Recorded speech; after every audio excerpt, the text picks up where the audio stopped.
तो सर थोड़ा सा डिटेल में बताइए क्या होता है प्रोमिनेंट ईयर और बैट ईयर, कि इसकी कॉस्ट कितनी आती है सर्जरी की? देखिए, कॉस्ट डिपेंड करता है कि आप अगर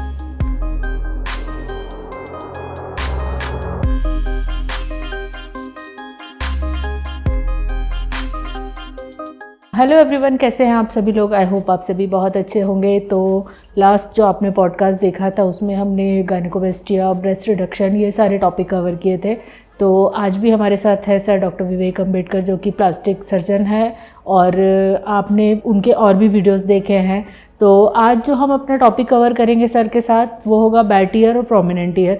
तो काफ़ी सारी क्वेरीज आती है सर के पास, तो ये टॉपिक बहुत अच्छा है, इसमें लोगों को प्रॉब्लम भी है। तो आज हम सर से ये डिस्कस करेंगे पेशेंट्स को क्या प्रॉब्लम होती है। तो चलिए सर के साथ इसको आगे बढ़ाते हैं और वीडियो पूरा देखिएगा, लास्ट तक देखिएगा, स्किप मत करिएगा। तो चलिए सर, वेलकम। और आज जो है हमारे पास आप आए हैं, लास्ट आपने और भी हमको बहुत सारी चीज़ों का डिस्कशन किया था। तो आज आप हमें क्या बताने वाले हैं? तो आज हम बेसिकली बताएंगे प्रोमिनेंट ईयर और बैट ईयर के काफ़ी सारे क्वेरी रहती है, तो होता क्या है। तो सर थोड़ा सा डिटेल में बताइए कि आपके पास जो पेशेंट्स रहते हैं वो कॉल करते हैं और मैसेज करते हैं, तो क्या होता है प्रोमिनेंट ईयर और बैट ईयर? प्रोमिनेंट ईयर या बैट ईयर जिसको बोलते हैं कि जो है ईयर जो है वो बाहर की तरफ रहता है। जो एंटी हेलिक्स होता है, बेसिकली यहाँ पे ये एक एंटी हेलिक्स होता है, आप देख सकते हैं हमारा ये फोल्ड होता है। तो किसी किसी पेशेंट में ये फोल्ड नहीं होता है, फ्लैट होता है। तो उसके कारण जो होता है कि जो ईयर होता है वो बाहर की तरफ, ऐसा लगता है कि बाहर की तरफ है। और किसी किसी का जो कंकोमस्टॉइड जंक्शन होता है, यहाँ पे जो मस्टॉइड होता है उसके बीच में जो गैप होता है अप्रॉक्सीमेटली 1 सेंटीमीटर का गैप होना चाहिए। तो अगर उससे ज़्यादा है तो उनको क्या प्रॉब्लम होती है, बेसिकली साइकोलॉजिकल एक प्रॉब्लम होती है।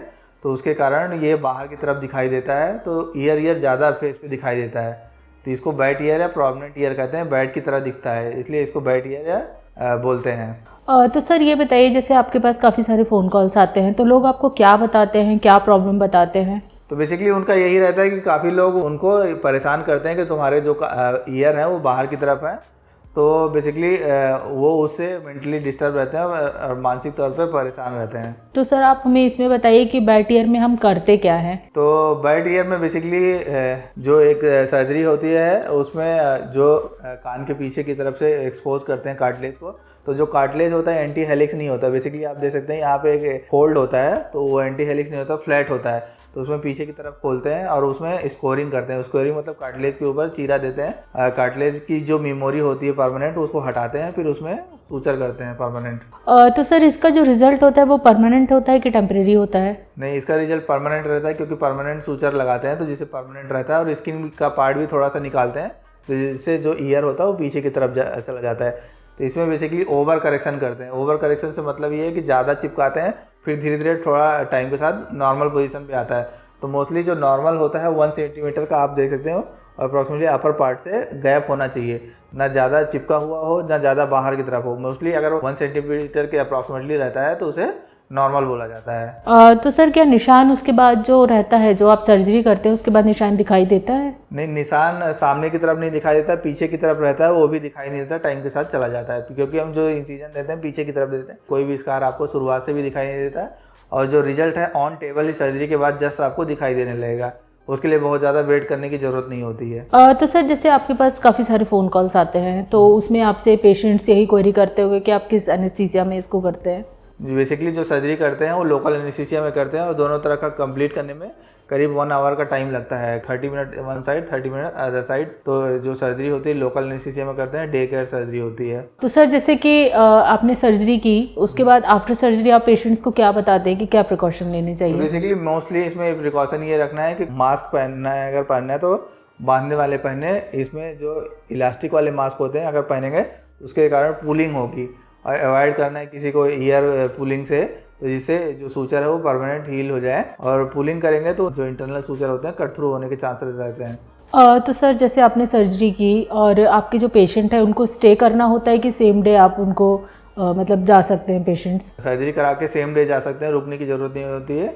और जो सूचर होता है 7 to 8 डे में इनको कटवाना होता है।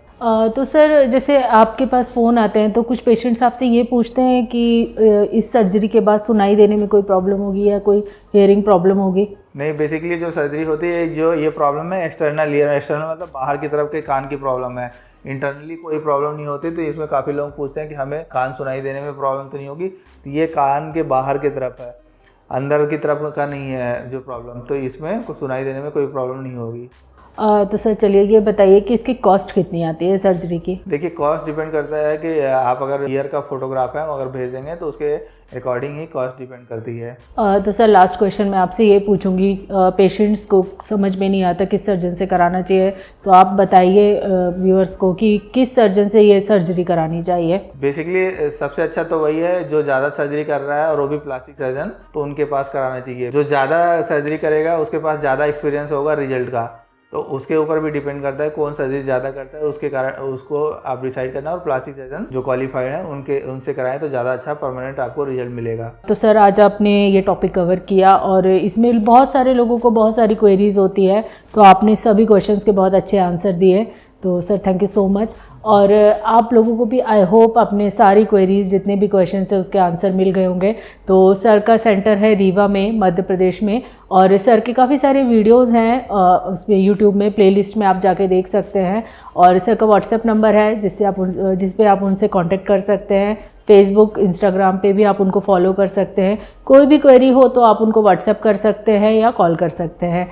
आई होप आपको वीडियो बहुत अच्छा लगा होगा, और वीडियो को लाइक करिए, शेयर करिए, सब्सक्राइब करिए। Thank you so much for watching. Take care, bye.